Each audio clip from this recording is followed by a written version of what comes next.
Kutattuu lammii kiyyaa jajjabeen akka feerroo kan jalqaba uwwaattu gaafa diddaaroo nagaasin gaafa akkam jirtan qeerroo.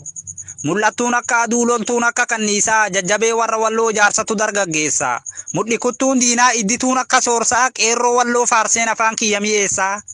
Qeerroo biraa faarseen qarree biraa dhiisaa hin dhiisu jedhee dide qarree walloo waameen afaan kiyya mi'eessaa. Badhaasa guyyaa nagaa jajjabee gaafa rakkoo hadhooftuu ilmaan biyyaa kutattuu lammii kan koo. Akkam jirtan nagumaa xiqqaa fi guddaadhaanii oolaatiin bubbulaa dhiiras ta'e dhalaanii. Akkam jirtan yaa lammii akkam jirtan yaa sabaa xiqqoona caqasaamee ergaa xiqqoon qaba. Tokkummaa jedha ijoon dubbii kiyyaa lammii kiyya tokkoo min dhagahi ilmaan ayyaa sabni tokkummaa qabu yoom dhaba gandaaf biyya. Tokkummaa dhabneeti gadi galoon nu tuffatti osoo gamtaa qabaannee nun tuffattu diinnini. Sabni tokkummaa qabu yoom nyaarama ormaanii tabba lagaan qixxeessina osoo kaanee gamtaanii. Dhaamsi kiyya tokkummaa gamtaa guddaa barbaannaa kan diinaaf yaaddoo ta'ee firaaf ta'u gaachana. Tokkummaa dhayaa lammii inni galma nu geessu gaafa gamtaadhaan kaane kan diinninis nu dheessu.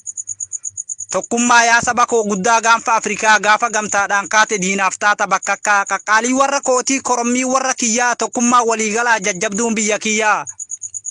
Hortee warra kiyyaa kutattuun gaafa roorroo kan jirra jettee owwaattu gaafa diddaaroo jiraadhaa qomoo kiyya jireenyi siniin malee warri lammiif tumsitan biyyaaf taatan dagalee.